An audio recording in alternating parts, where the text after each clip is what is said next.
एक गांव में एक देवी माता का मंदिर था। वहां पर माता जी के श्रद्धालु ज्यादातर आते रहते थे। उस गांव के लोग उस माता पे बहुत भरोसा करते थे। उस गांव में देशमुख नाम का एक गरीब किसान हुआ करता था। उसे पत्नी, बेटी और बेटा था। वो अपने बेटे के साथ मिलके अपने खेत में सब्जी उगाते रहता था। हर रविवार के दिन उसकी पत्नी घर में चिकन बिरयानी या मटन बिरयानी बनाती थी। उसे सब बड़े चाव से खाते थे।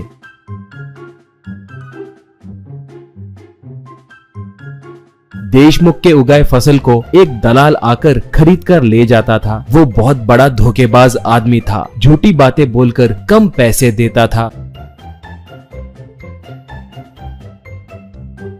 तब देशमुख का बेटा, क्या पिताजी, वो हमेशा हमें धोखा देते ही रहता है, हम उसे ही क्यों बेचे, सीधे बाजार में जाकर बेच सकते हैं ना, कहता। तो देशमुख, बेटा तुम छोटे हो, गुस्से से नहीं दिमाग से सोचो। उस बाजार में भी दूध के दूल्हे नहीं रहते, वहाँ पर भी इसके जैसे ही धोखेबाज लोग रहते हैं। हमारे देश में किसानों को यही सम्मान मिलता है। इन्हें ले जाने के खर्च और बेचने का खर्च भी बचेंगे कहकर इसे ही बेचता हूँ। जितने मिले हैं उसी से ही संतुष्ट होंगे बेटा, अब क्या कर सकते हैं, कहा।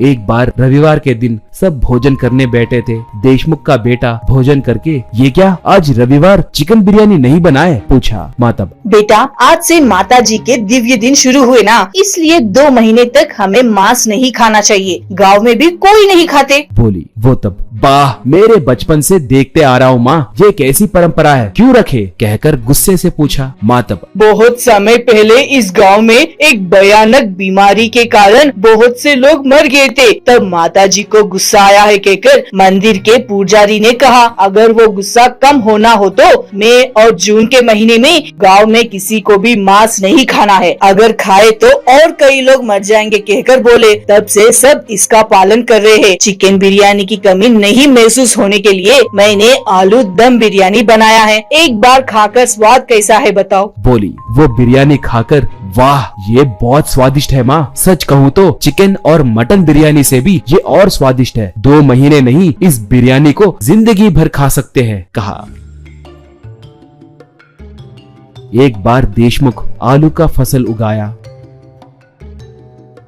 दलाल आकर उन्हें देखकर, वाह क्या देशमुख जी, आलू क्यों उगाए, ये सीजन नहीं है ना, वैसे फसल डाले जब मुझसे एक बात पूछ सकते थे ना। ठीक है 10,000 दूंगा, फसल मुझे दे दो, कहा। देशमुख का बेटा, आलू के लिए क्या सीजन है जी, सारे मौसम में उगाते हैं ना, इन्हें कभी भी खाते हैं ना, आप बहुत कम दाम बोल रहे हैं, ये अन्याय है, कम से कम 30,000 तो भी दीजिए, कहा। वो तब, क्या देशमुख जी, लगता है आपका बेटा होशियार बनने की कोशिश कर रहा है। मैं कैसे दिख रहा हूँ, आज लिए तो 10,000, कल लिए तो सिर्फ 9,000 दूंगा, दिन ब दिन 1,000 रुपए कम होते जाएंगे, अच्छे से सोचकर मुझे बुलाइए, कहकर घमंड से चला गया।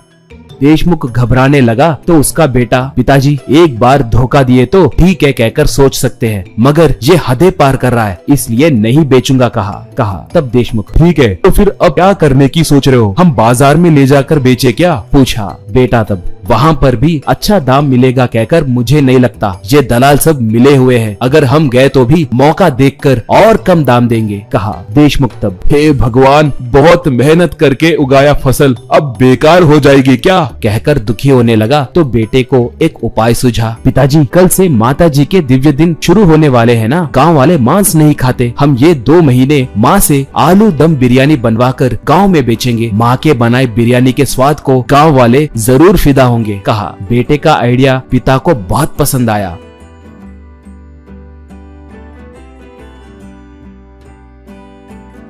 ऐसे वो परिवार वाले एक ठेले पे आलू दम बिरयानी बनाकर बेचना शुरू किए।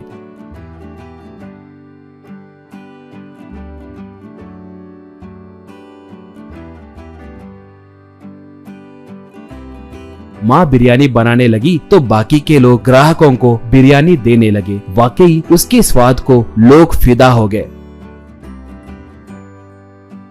बहुत कम समय में ही वो लोग बहुत मशहूर हुए। 2 महीने बीते, फिर भी लोगों का आना कम नहीं होने के कारण देशमुख वाले बहुत खुश हुए। ऊपर देखकर माता जी को प्रणाम किए। ऐसे वो लोग उनके खेत में सिर्फ आलू उगाते हुए उस आलू से दम बिरयानी बनाकर बेचते हुए खुश रहने लगे।